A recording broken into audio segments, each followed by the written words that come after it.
Friends, welcome back to our channel Uma guides. ఈ వీడియోలో మనం తెలంగాణకు సంబంధించి నీట్ రాసిన పిల్లలకి నీట్లో మనకి కన్వీనర్ కోటా ఉంది. అంటే కేటగిరీ గవర్నమెంట్ కాలేజెస్లో సీట్స్ ఫ్రీ సీట్సే.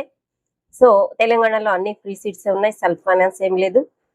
రెండవది వచ్చేసి కేటగిరీ ఏ అంటే ప్రైవేట్ కాలేజీలో ఫ్రీ సీట్స్ ఉన్నాయి. తర్వాత కేటగిరీ బి ఉంటుంది, తర్వాత కేటగిరీ సి ఉంటుంది, అంటే ఎన్ఆర్ఐ కోటా ఉంటుంది. దీంట్లో ఫీజులు ఎలా ఉన్నాయి? ఓకే, ప్రైవేట్ కాలేజెస్ లో ఫీజులు కేటగిరీ బికి వెళ్తే ఎలా ఉన్నాయి? దాని గురించి ఒక్కసారి మనము ఈ వీడియో ఇవాళ ఒక న్యూస్ పేపర్ లో ఒక ఆర్టికల్ న్యూస్ వచ్చింది. త్వరలో ఖరారు కానున్న మెడికల్ కాలేజీల ఫీజులు.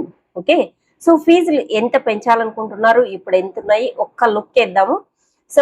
ఈ లోపల మీరు నా ఛానల్ కొత్తగా చూస్తుంటే ప్లీజ్ సబ్స్క్రైబ్, అలాగే వీడియోని లైక్ చేస్తూ మీ ఫ్రెండ్స్ ఎవరైనా నీట్ రాసినంటే వాళ్ళకి షేర్ చేయండి. ఓకే, ఇక వీడియోలోకి వెళ్తే రాష్ట్రంలో అంటే తెలంగాణ స్టేట్ లో నీట్ యూజీ 2026 ఎంబీబీఎస్ బీడీఎస్ ప్రవేశాల కోసం తాజాగా కాళోజీ ఆరోగ్య విశ్వవిద్యాలయం నోటిఫికేషన్ జారీ చేసింది. వెబ్ ఆప్షన్లు ఇచ్చే ముందే రుసుములు అంటే ఫీజుల వివరాలు వెల్లడించనున్నట్లు పేర్కొంది. ఓకే, మనకు వెబ్ ఆప్షన్స్ ఇవ్వాలి అంటే ఫస్ట్ మనం అప్లికేషన్ రిజిస్ట్రేషన్ చేస్తాము. 12th వరకు మనకు టైం ఉంది. తర్వాత మనకి సర్టిఫికెట్స్ అన్ని వెరిఫికేషన్ జరుగుతాయి. వివో 1, 2 లెవెల్లో జరుగుతుంది. తర్వాత ప్రొవిజనల్ మెరిట్ లిస్ట్ వస్తుంది, తర్వాత ఫైనల్ మెరిట్ లిస్ట్ వస్తుంది. అప్పుడు మనము ఆ లిస్ట్ లో ఉన్నటువంటి వాళ్ళు వెబ్ ఆప్షన్స్ పెట్టుకోవాలి, అంతే కదా ప్రాసెస్. దీనికన్నా వెబ్ ఆప్షన్స్ ఇచ్చే ముందే ఫీజులు అనేది నిర్ణయించాలి అనేది ఇక్కడ ఉన్నటువంటి అంశం అన్నమాట, ప్రధానంగా ఉన్నటువంటి అంశం. ఓకే, జీవో విడుదలకు ముందే దృష్టి పెట్టాలి. గవర్నమెంట్ వాళ్ళు ఫీజుల గురించి జీవో రిలీజ్ చేస్తారు. మనము రిజిస్ట్రేషన్ లో చూసామన్నమాట. ఫీజులు వచ్చేసి according to university government GO అని ఉందన్నమాట. ఇంకా ఫీజుల వివరాలు ఫ్రీ సీట్ కూడా రిలీజ్ చేయలేదు. ఓకే, కళాశాల అదే మీరు ఆల్ ఇండియా కోటా కింద చూస్తే ఫీజులు ఏ కాలేజీ క్లిక్ చేసినా కూడా దానికి సంబంధించినటువంటి ఫీజులు ఉన్నాయి. ఢిల్లీలో వర్ధమాన్ యూనివర్సిటీ 50,000 చిల్లర ఉంది, మన కర్నూలులో 27,600 అట్లా ఫీజులు అనేది కనిపిస్తున్నాయి అన్నమాట. ఇక్కడ మనకి ఫీజులు కనిపించట్లేదు. వెబ్ ఆప్షన్స్ ఇచ్చినప్పుడు అవి కనిపిస్తాయి. కళాశాల యాజమాన్యాలతో చర్చలు పూర్తయ్యాక విద్యార్థులను దృష్టిలో పెట్టుకుని ఫీజులు హేతుబద్ధంగా ఉండేలా చూడాలని తల్లిదండ్రులు కోరుతున్నారు. ఓకే, రేపో ఎల్లుండో మనకి ఒక తెలంగాణలో నీట్ పేరెంట్స్ అసోసియేషన్ తరఫున ఒక ధర్నా కూడా లాంటిది, వాళ్ళకి ఒక వినతి పత్రం ఇచ్చే కార్యక్రమం కూడా ఉందన్నమాట.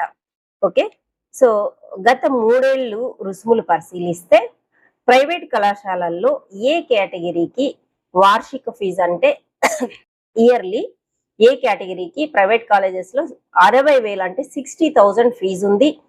అదే బి కేటగిరీకి 11.55 లక్షల నుంచి 14 లక్షల వరకు ఉంది. అంటే ఒక్కొక్క కాలేజ్ లో ఇది ఒక్కొక్క రకంగా ఫీజు ఉంది.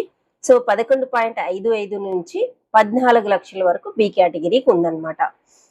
సి కేటగిరీ రుసుము చూస్తే కళాశాలల్లో అంతకు రెండింతలుగా కొనసాగుతుంది. అంటే బి కేటగిరీకి డబల్ చేసుకోవచ్చు అన్న జీవో అయితే ఉందన్నమాట. అంటే అప్ టు డబల్, అంతకన్నా ఎక్కువ పెంచేదానికి లేదు, కొంచెం తక్కువ ఉండొచ్చు, on par with 2 times of the A category fee ఉండొచ్చు అనమాట.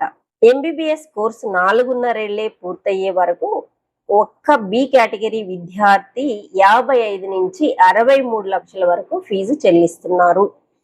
ఇక సి విద్యార్థులు కోటిపైనే ఫీజు చెల్లిస్తున్నారు. ఈ సంవత్సరం ఫీజులు పెంచితే వైద్య విద్యార్థులపై మరింత భారం పడుతుందని ఆందోళనలు వ్యక్తమవుతున్నాయి. ఓకేనా, ఫీజులపై అంటే రుసుములపై సర్కారు జీవో విడుదల చేసే కన్నా ముందే ఈ అంశంపై దృష్టి సారించాలని విద్యార్థులు తల్లిదండ్రులు కోరుతున్నారు. ఓకే, జీవో రిలీజ్ అయిన తర్వాత మళ్ళా పెద్దగా చేసేది ఏముండదు, బిఫోర్ దట్ ఏదన్నా మనం చేసుకోవాలన్నమాట. ఏంటంటే ఇలాంటి అసోసియేషన్స్ ఏదన్నా వినతి పత్రాలు ఇవ్వడం కానీ ధర్నాలో కానీ పార్టిసిపేట్ చేస్తుంటే కొంచెం పేరెంట్స్ అనేవాళ్ళు డాక్టర్స్ చదువుతున్నటువంటి పేరెంట్స్ గాని, ఇప్పుడు నీట్ రాసి జాయిన్ అవ్వాలనుకున్నటువంటి వాళ్ళు గాని, వాళ్ళ కుటుంబ సభ్యులు కూడా వీళ్ళకి వెళ్ళి మద్దతు తెలిపితే బాగుంటుంది. కొంచెం ఒక్కరు, నలుగురు, 10 మంది వెళ్లి అడిగేదానికన్నా ఒక అసోసియేషన్‌గా, ఒక ఉమ్మడిగా వెళ్తే సాధించడానికి వీలవుతుందన్నమాట.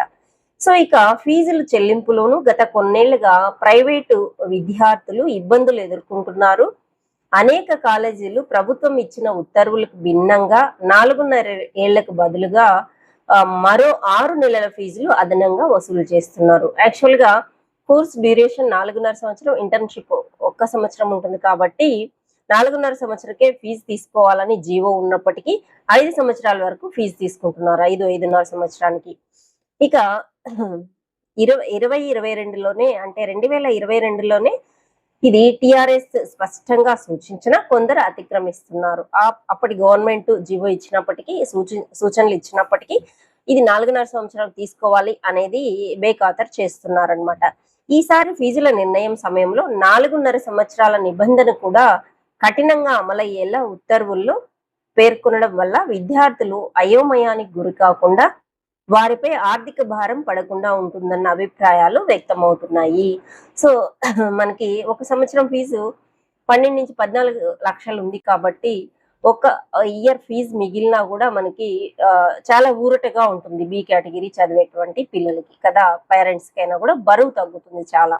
సో రూపాయి, ₹2 కాదు కదా, లక్షలు 14 లక్షలు, 15 లక్షలు. సో ఇక కళాశాలల్లో ప్రతి 3 ఏళ్లకు ఒకసారి వివిధ కేటగిరీల్లో ఫీజులు పెరుగుతూ ఉంటాయన్నమాట.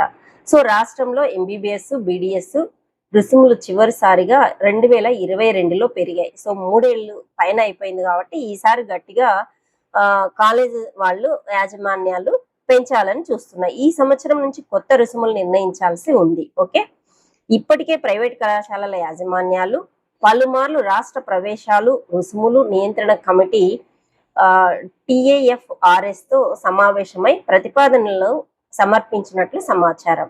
ఓకే, సో ఆ టీంను కలిసి ఎవరైతే ఫీజులు నిర్ణయించే అథారిటీ ఉంటారో వాళ్ళని కలిసి వీళ్ళు కూడా మేనేజ్ చేసుకుంటూ ఉన్నారు. ఫీజులు పెంచాలి, 3 ఇయర్స్ పైన అయిపోయింది అనేసి. సో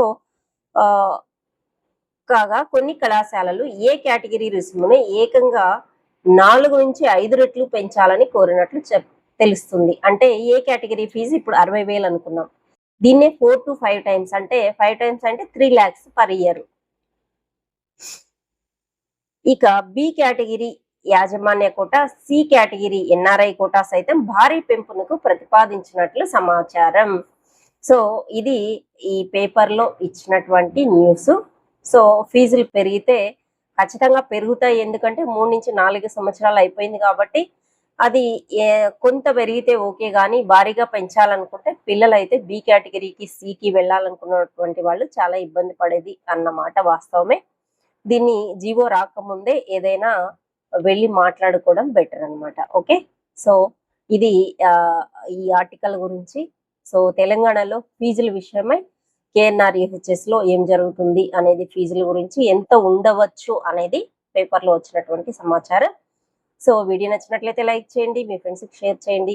అదేవిధంగా అన్నిటికి సంబంధించినటువంటి ఏ చిన్న సమాచారం అయినా కూడా తెలంగాణ కానీ, ఆంధ్రప్రదేశ్ కానీ నా ఛానల్లో అప్డేట్ చేస్తూ ఉంటాను. Please subscribe my channel. ఏదైనా మీకు డౌట్స్ ఉంటే కింద చాట్ బాక్స్లో మెసేజ్లో పెట్టండి. అదేవిధంగా నా ఇన్స్టాగ్రామ్లో అయినా కూడా మెసేజ్ చేస్తే నేను రిప్లై చేయడానికి రెడీగా ఉన్నాను అనమాట. Okay, thank you for watching. All the best.